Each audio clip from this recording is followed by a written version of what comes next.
Today we're here to talk about what we're probably going to be talking the most about, Iowa football. That's the big Go one we Hawks, follow. baby. You Iowa alum, 2020, 2021, right? Yeah. Yeah. Took an extra year. I did too. like a true Hawkeye. Yeah. Like Yeah, a true absolutely. Hawkeye. You don't want to leave Iowa City after just a few years. Dude, that's what my dad was like, or I was like talking to my parents about like staying the extra year just to like I only had like 2 classes left, and Yeah. my dad was like, or Let's do it. my mom was just like, you know, your dad did the same thing. And I was like, oh, I'm spending an extra year. Locked in. All right. Today is Tuesday, August 25th. I'll probably try to get these out Thursday, so I don't think people will be listening to this too much later than we are talking about it. Obviously, first game this weekend. Saturday versus UAlbany versus Albany, 5:30 p.m. Right? I think 5. 5 p.m. Yeah, 5 p.m. Central on Kinnick Stadium, FS1 if you're watching on TV. So today we had some press conferences and we released our 2 deep first roster of the year. First of all, I guess let's just go over preseason. Iowa's over under on wins 7.5. You got over or under? Over, baby. I got over. I got over at 8 wins. I think. I need to go back through the schedule and look exactly, but I think I remember seeing that originally. I'm just like, Oh, I got money on it. I feel like over like the last like 10 years, I should have just hit the over every year. Every yeah, time I look at it, I'm year. like, dude, this is just It's always 1 or 2 games over. Other notable over-unders, people on our schedule, ISU 7.5. I got over on them, honestly. They beat Kansas State. That's surprising to me. Like, I don't want to give... Fun fact, why it's so surprising. KSU favored to win the Big Ten. Iowa State just beat them. KSU's over-under is only 8.5. So, no one trusts the Big Ten, or the Big 12, apparently. I mean, how you... I was shocked when I saw Kansas State was only at 8.5. They're talking ISU, like, you know, I mean, they're a top 25 team right now. I mean, they're gonna move up. They just beat, I think they're pretty on par with us, but obviously the Big 12, shoot me, it's an easier conference. They got an easier schedule. Like, I think 7.5 is a lock for them. Hey, that's why the one time we'll be nice to them. Yeah. Like, we do think it's gonna be the over. On our schedule, Indiana 8.5. I was kind of shocked at that. I have to look at these schedules because I don't. Yeah, I guess I don't know who they're playing. Now that it's so hard to know. Like, Illinois is only 7.5, also, and I think people were higher in Illinois than they were Indiana this year. Oh, definitely. So. And I think Illinois, like, they don't play us. Like, I think they got a one-off last year. I don't think they're going to be as good as people think. I got a lot of Illinois fans. Yeah. of my friends and. Wisconsin only 5.5, which shocked me. I know they're not great this year. I would have put them at 6.5 minimum though. Yeah, probably. Again, I don't know their schedule, but Minnesota is 6.5. They fell off at the end of the year. They did. Minnesota is 6.5. That feels about right. Nebraska 7.5. Lower. I would probably take the under on them. Again, haven't looked at their schedule. I know there's a rivalry, but yeah, like don't put money on any of these except Iowa and Iowa State because we don't know the schedules for the rest of them. Yeah, but like Nebraska every year. Oh, yeah. They won the offseason, yada, yada, yada. I'm not even talking shit because they are a rival. It's like, literally, like, I don't have to say anything at work. Everyone, like, we're talking college football. They talk shit for like, years. Yeah. They can't anymore. They don't anymore. They know.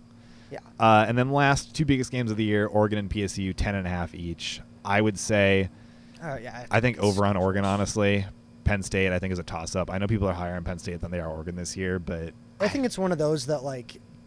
Obviously, they had an amazing year last year. I have a few friends that are Penn State fans, and they probably hate me saying this, but like, I feel like they're not a step back, but like, no matter how good you are, when you're playing, like, again, I have to look at their schedule real quick, but if you're still playing like the Oregons, the Ohio States, like even Michigan's, like, no matter how good you are, like, you still got to win those games as like the overall underdog, because like Ohio State could be going into the game with 3 losses. Again, I have to look to see if they're even playing each other, but. Penn State and Ohio State? Yeah. They're playing Oregon at least. They are playing They are Oregon. playing Ohio State. Okay, like a game like that, like I think Penn State can win that game, but like it is at Ohio State. Yeah, and it's at Ohio State. And it is kind of like those games where I'm like... It'll be a huge game. When is that, actually? November 1st. That's a big game. And I'm not just saying, obviously they can lose that game and still get over the 10.5, but I'm just saying, like, a team like Penn State who's second in the country. And I think also Penn State and us, we've had a pretty back and forth, which actually we can get into that really quick.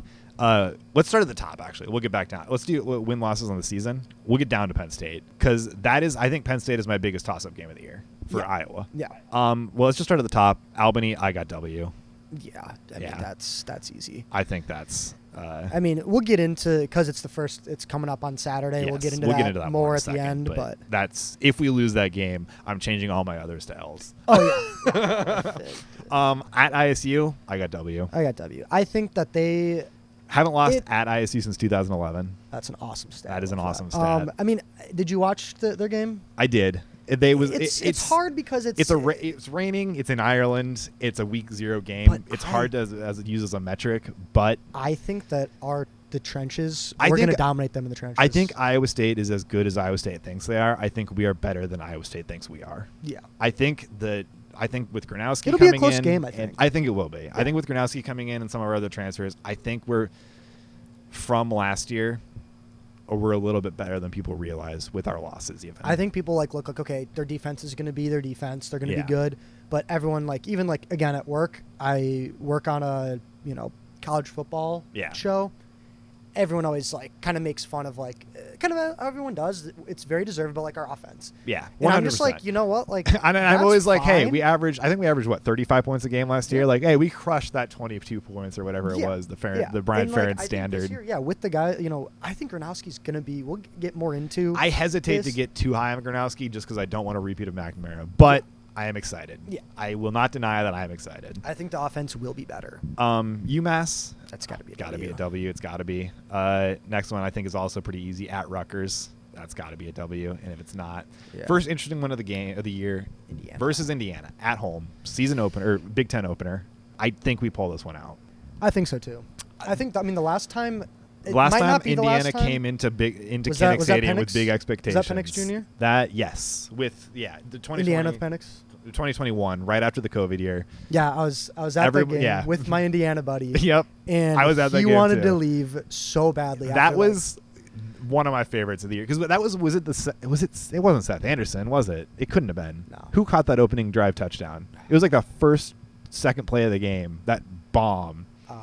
I don't remember. Yeah, but, we just blew them out of the water. The that defense game. The highest Michael Penix Jr. at QB. The highest expectations they had in maybe ever, in my knowledge, the highest expectations Indiana had ever gone into a season with. I think the fact that's at home is obviously huge. Yeah. Okay. At Wisconsin. That can be.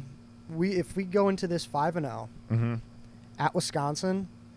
I think it depends. I have an L here. You have an L here? I have at Wisconsin. We just always play worse against Wisconsin. I'm still going to go W here. Okay. I'm still going to go W. I hate looking at a 6-0 start.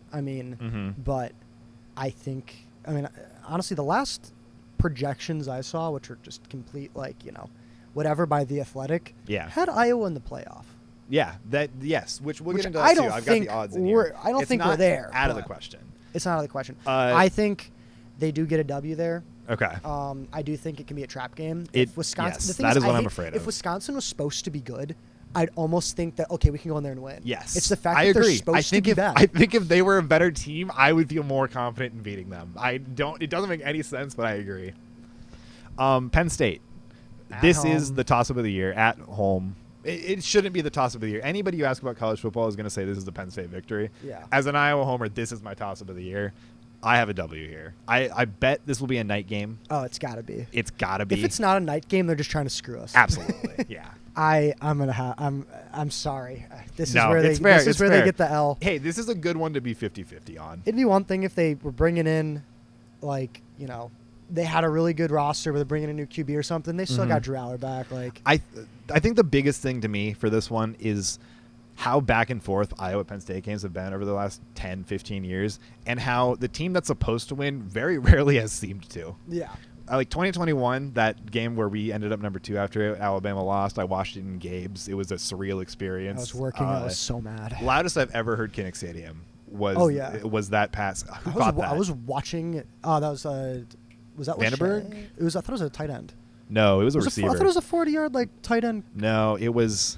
I got to look this up really quick. Yeah. But I was working during that game. I was so mad. I was working the Chicago Steel. I literally was a camera operator, and I had my phone in my lap, watching the game. I was so mad because all my friends went to the game. Let me just look up Iowa's 2021 roster, and I'll be able to tell you. Ragini? Yes, Nika Ragini. Yeah. I know he asked to change his name in like the last game of the season. It was Reganey at that, because that's that Gus Johnson call where it's just Reganey, corner of the end zone. I was in that end zone. That is the loudest I think I've ever heard Kinnick. Was that? I'm so jealous. It was just everybody lost their minds. So it's that and the game against Ohio State where we destroyed them. See, I don't know if that one was as loud because it was so consistent. For me, just best games. No. So I went home that weekend. Yeah. So it's like the two best games. You weren't at the Ohio State game? I went home all my friends were like out of town, and I like circled on the calendar. To be honest, Iowa wasn't that great that year. So I circled on the calendar. Correct. I'm like, I'm just gonna go home, hang out with the fam for the weekend. But yeah, to get back into the win-loss first. Actually, okay, real quick, going back to 2021. That was also the or not 2021, 2017. The Saquon Barkley, Akram Wadley just battling it out game.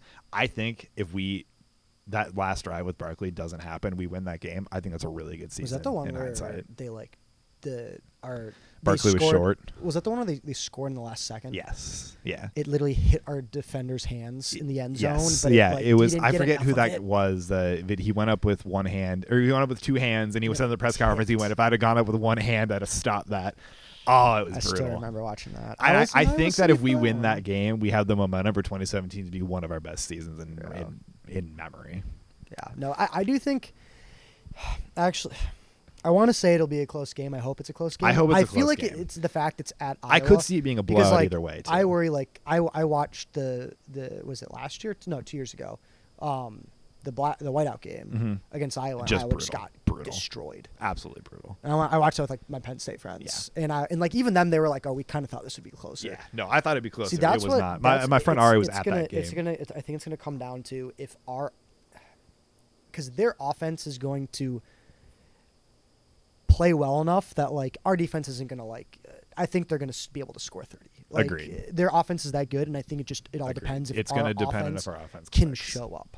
If depending on how they do the rest of the year, if they play the top, the peak that we think that they can get to, absolutely. I think it's the only reason they win that game. Only way they win the game. But I sadly think it's gonna be an L. Going into Minnesota, that's got to be a W. Yeah, home versus Minnesota. Home versus Minnesota. W. Revenge for DeJean. Yeah. Then the next, I say interesting one, Oregon. I have that as an easy loss, to be honest. Yeah.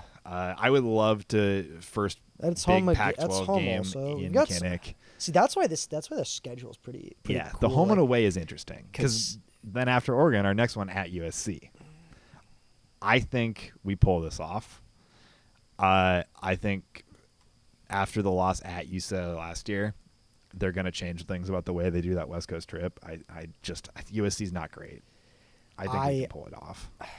My problem, I think that they lose this game because they kind of did the same thing last year where they like kind of tripped up after like they lost to Ohio State and then they like. I agree. That's fair. Like I think there's just gonna be one of those games where That's totally fair. Especially they lose to Oregon. I feel like you got it Oregon might be closer home than and then you're going out west. Yeah. They're gonna get beat up and then they're going out to USC. Do we know when their bye weeks are? I do not. But I mean, I think one of USC, Michigan State. I think one of those two will be losses, just because Iowa kind of does that every year. Yeah, where they'll beat some really good teams and they'll just lose to like a team they should not lose to. Yeah. Well, before you make your call on USC, then let me get into real quick putting Michigan State and Nebraska together. That is I think we win one, lose one. Okay. I think we beat USC. I think we win one, lose one against Michigan State and Nebraska. I think it go either way. I kind of agree with that. Michigan I also State don't want to isn't bad. Because what if we lose the last four? I mean, no, we're not going to drop the last four. I could see it. Dropping the last four is not an impossibility here. Yeah, because I think Michigan State's going to be a step up from last year. I don't know their line, I don't know their lineup, but Michigan State has to turn it around sometime soon. And I think we either beat Michigan State and we coast into Nebraska, or Michigan State beats us and it is a wake up call and we go into Nebraska a little more on our toes. Oh God! What do you got? USC? I'm kind of back and forth USC because my 50-50 USC is just USC and UCLA last year, and we lost UCLA already. So yeah, I've got the W at USC. Yeah, I'm gonna say L versus USC. L USC, and then I'm actually saying W versus Michigan State. I was gonna do the same. I was gonna say W Michigan State, L Nebraska. Yeah, home against Michigan State. As much as I hate to do it, It's at Nebraska. I do think after all these years they're going to be fighting for a. I think so too. That's what I'm. Because wait, at this point we would be in a. They are better than they 1, were. 2, 3, 4, 5, 6, 7, 8. Yeah. Well, so we'll we have. Both got 3 losses. At this point, we'd have a bowl game. Yeah. So and they might be fighting. They might be fighting for one.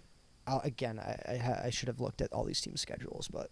Yeah. We can go over this more next week too. Yeah. Nebraska will be better, and they're at home. So I do think that's going to be an L. Couple of odds of note. Our odds to make the Big Ten Championship plus 1,500, to make the college football playoff plus 790. Also, just for reference, I pulled all these from FanDuel.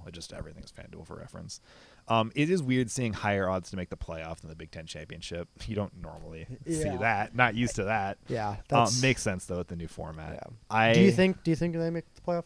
I think that they have a better shot at the playoff than the championship, which I guess all I'm doing is agreeing with the odds here. But I mean, we'd pretty much have to go 1 loss or undefeated to make it to make the championship. I think if you told me to bet $10 to make the championship or 20 to make the playoff, I'd rather do the playoff either way. Oh yeah. I think it's just more fun. Yeah. I mean, if our only losses are Penn State and Oregon, I think we get in. Yeah. I don't. As long as those. I'm gonna be honest. I don't think we make it. I don't. You know what? I'm being confident. Okay. I think we make it. Say it. All right. I think we make it. I mean, I'm gonna have to choose. I'm gonna have to change some of these. Penn State and I would change some of these L's on here, but yeah, we can go over that a little bit more after we see him play. I think this is a little too preseason. Yeah. Which, speaking of preseason, let's get into the depth chart a little bit here. Yeah, it's the first depth chart. Just the 2 deep. So obviously there's going to be some injury omissions. Other guys who will play and just aren't on the 2 deep. So I think, honestly, the biggest shock is the first thing on the depth chart. Sam Phillips over Vanderzee. Vanderzee is not a starting receiver. Sam Phillips, who's the Chattanooga transfer, I don't think anyone's shocked to see him start. I think, honestly, I'm more shocked to see Vanderzee start over Gill than I am Gill Phillips. Had a good year last year. He did have a good year. But I did kind of... He was kind of like that guy. Like he can get you like some short yardage. Yeah, I feel like absolutely. I could be completely wrong. No, yeah, Seth Anderson was the long ball guy. You got first receiver slot. You got Phillips. He did starting, get a lot. He did get a lot more receptions than I thought he would. He did. Gill. Yeah. Our second receiver slot, Seth Anderson, obviously starting. Yeah. I don't think they've announced returners yet, but I imagine Seth Anderson's going to be one of the returners. Well, once I feel like it just Wetchen, that's true. Wetchen, who's backing up Seth Anderson, he's probably going to return both. Actually, I didn't even think about that. He's so fast. Yeah, I think on the college football rankings, he's like he's going to house rated. One. He's going to house one this year in Kinnick, and everyone's going to lose their minds. No, I think Wetchen's the highest rated. Is returner? Returner. I always got good returners. That's always the thing. They always got the short white dudes. Yeah. Oh yeah, and then last receiver slot, Jacob Gill, who's the one starting, who I think I'm not shocked, but the one that I would not have had starting if I made me guess. And then KJ Parker backing obviously showed up in the first few weeks. He did, but then he kind of fell off. Which I mean, they did say Vanderzee's going to get a lot of playing time. Yeah. Again, this is only week 1. Yeah, and I think especially like we'll get into the actual game, but against like Albany, which they should be up by a lot. Yes. Then that's where you get these other guys in there. Tight end, no shock, Ostrango starting. Yeah. Orworth backing him up, and then Hayden Large, former fullback, shout out. He is our 3rd string tight end. I didn't even realize that. Yeah, they moved him to tight end last year, actually. I think he was hurt last year. They didn't play a lot. Kind of forgot about that. I'm sure they'll still use him in a semi-fullback capacity as more of a running tight end, but he technically is a tight end now. Okay, and then we got our offensive line, which on the 2 deep, we have left tackle. We have got Dolzer. That's the big position, right? Yes. It's the left tackle, just like the Bears. Ferentz actually did say Trevor Lauk is starting over Dolzer, but they both get significant playing time. Gotcha. It is listed as Dolzer as a starter on the depth chart, though. Trevor Lauk also listed, for reference, for right tackle, Jennings Dunker, who you would assume is a lock. He's listed as an or. Trevor Lauk is for right tackle as well. So maybe I imagine if they put I think the oars behind Dotzler. So I think it's the backup is Dotzler or Lauk. Oh, that makes so much more sense. Because I think you're completely right. Because I think the Dotzler is so Jennings Dunker is locked in. As we all thought the way they have it on here is a little confusing. It is a little confusing. Because they have like the position and then right under it, or like a few spaces down, they have like the or. Yeah, that makes more sense. Yeah. Left guard Bo Stevens, not a shock. Logan Jones at center. I'm excited for that's the honestly, the offensive line is what I'm pretty excited because, better than it's been. Which That's sucks been because rough. in the past, like that was almost like the Achilles heel of some of these offenses was that their Yes. offensive line could not like Yes. like they honestly like they couldn't keep McNamara like safe for like his first year. They could not. Like, they were not very good, and I Yeah. think finally we're back to that typical Iowa like offensive line. Obviously, we saw it last year, giving Caleb all that room. I mean, obviously Caleb, he just NFL player, but yeah. Right guard, Cade Piper. Then quarterback, obviously Kornowski. You got Hank Brown backing him up. None of that's a shock.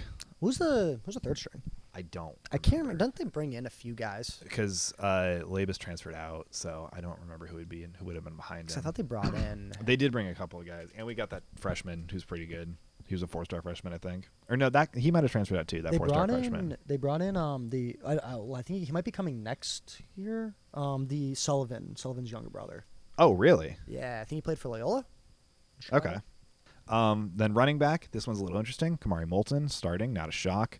Terrell Washington Jr. listed as OR. Xavier Williams, Jazzian Patterson. I'm surprised to see also both on Patterson there. that far down. They're all going to get playing time. Yeah. Because I mean, Moulton speaking of, started over. he Caleb- did at Caleb the beginning. Johnson Yeah. at the beginning of the year last year. Ferentz As a- also said today, freshman running back Nathan McNeil, who's like the big name as far as our freshman will get carries. He's the only freshman they've greenlit for week 1 too. Oh, awesome. And he's not on the depth chart at all, but they said he will get carries week 1. See, I think that after a few weeks, I think Moulton pulls away. Yeah, I think it's going to I mean, be the a fact that pretty he- dynamic backfield. Yeah, I think it's going to I be think not the one fact- guy like we yeah. had with Caleb last year. I just think that the fact that Moulton beat Caleb out in training camp Yeah. last year, Agreed. beat out an NFL player Agreed. in training camp as a freshman, Yeah. is crazy. Like I feel like he's going to take it over. Agreed. Like it'll be more of a share than obviously what happened last year, but that's obviously Caleb had one of the best running back seasons for Iowa ever. Specialists, no shockers. Drew Stevens, kicker, punter, Reese Dakin. Dakin. I'm excited for Stevens this year. Yeah, I think he's gonna be I good. am very excited for that. We're enough for our special teams, but I think that like I having a think Drew good Stevens is an NFL kicker. having a good kicker you can rely on in Yes. the college game is just like so like there's so much less stress. I think Drew Stevens gets drafted. That's my hot take for the year. Really? I think he goes in the draft. Interesting. I think he has a phenomenal year, and I think he gets drafted. His range is crazy. That's true. All right, defense, which is honestly, I would say, almost the bigger question mark this year. Just we lost so many guys. Yeah, I mean, it's our line is there's some new guys. There's some guys who played but weren't standouts. We got Max Llewellyn, Aaron Graves. those two guys are going to do well. Yeah, Herkett, obviously, a name people know. Bryce Hawthorne. He's a sophomore, South Dakota State transfer. It looks like. I think he's supposed to be pretty good. To be honest, I don't know. It's like some of these guys just because it's Yeah, kind I of haven't such looked at a, the line like, much yet this year. after especially like the linebackers and stuff. Like I know the thing is like with like the Iowa defense though is like like these guys are coming in as like a lot of them as the backups for Yes. like the Jay Higgins and I think so.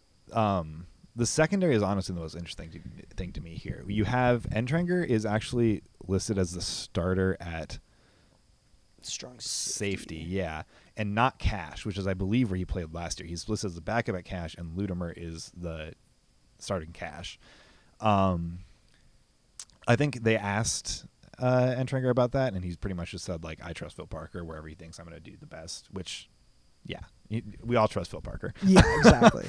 And then you have Nwampa as your free safety, which not a shock, but he did struggle a bit last year. Yeah, that's our 5-star recruit right there. That is our 5-star recruit, who I would honestly say after last year was a bit of a question mark. But I don't know. You got to just trust a guy like that to put his shit together. Yeah, I think he'll be fine this year. Yeah. Kind of going back to. I mean, I guess we'll finish it off. The Rashawn linebackers Lee, are, I think, the biggest question mark to me. See, I think that the cornerbacks are The cornerbacks, okay, because it's the same two guys. Yeah, we talked about this a little bit earlier. It's the same two Same guys. two So guys. it's Deshaun Lee and T.J. Hall. Yes. that are the left and right cornerbacks. Yes, and who did struggle a bit last year, especially in the they bowl were the game. two. So yeah, they were the two. If you remember, they were the two starters in the bowl game. They and were. They kind of ran in that game. Yeah, And I think at least I saw something they were saying that they were kind of hoping Shahid Barros from South Dakota transferred would kind of show up a little bit more. We'll probably get a little bit of switching in and out of corner this week. The one thing I will say too is Do you remember that Minnesota game where we put Riley Moss in for the first time and he got those 3 picks, and then we played him for the rest of the year and he just got smoked over and over again all year. And now he's playing corner for the Broncos. Yeah. So like these guys have had another year of camp under their belt. They've got another year of experience, weight training. And again, we trust Phil Parker. I'm totally willing to see these guys out. Yeah. The linebackers, I just honestly haven't really heard of them. See, that's Jaden Harrell, Carson Shahar. I think with the linebackers, that's where I almost trust. Yeah, which the most, our linebacker depth has been great. Always, but Iowa's linebackers it's the biggest thing always the ones that step in as seniors or whatever and ball out. Yeah, so that's why I actually have even though I don't know their names, I have less I'm less worried about them than our cornerbacks were I think they're just filling the biggest hole on our defense. Yeah. Obviously we lost some great guys at linebacker. Oh, 100%. Jay Higgins made the He 53. did. He did for the Ravens. Yeah. He was the highest graded linebacker in preseason. Yeah. He had a rough combine. Didn't get drafted because of it. I think he has a good combine. He''s an easy draft. I think that's a whole other thing, but I think that's a whole nother conversation. Look at the tape. Absolutely. Look at the tape. Couple of France quotes. Jeremiah Pittman, not obviously mentioned. He said he's been back about a week and a half. It's been seamless. Obviously not in the inaugural depth chart. Probably won't play week 1. What position was he playing? Line. I think defensive line. I will put an asterisk on the video if that's wrong, or I'll make an amendment later. Here, let's just. That's a great call. Let's just look it up. Obviously, also Lack will start at left tackle. Dolts are not far behind. Nathan McNeil, which we also already talked about. It said offensive and defensive line.